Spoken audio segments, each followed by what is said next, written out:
దేశవ్యాప్తంగా మావోయిస్టులు హింసా మార్గాన్ని వదిలి ప్రధాన స్రవంతిలోకి వస్తున్నారని రాష్ట్రపతి ద్రౌపది ముర్ము అన్నారు. కేంద్ర రాష్ట్ర ప్రభుత్వాలు సమన్వయంతో పనిచేస్తూ వామపక్ష తీవ్రవాదం నిర్మూలనను సాధ్యం చేస్తున్నాయని చెప్పారు.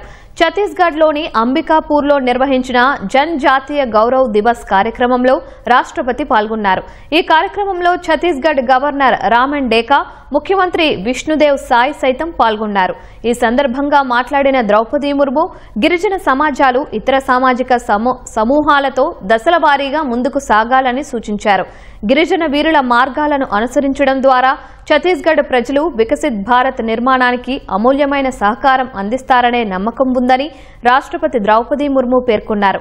మహిళల సాధికారతతోనే దేశ అభివృద్ధి సాధ్యమని చెప్పారు.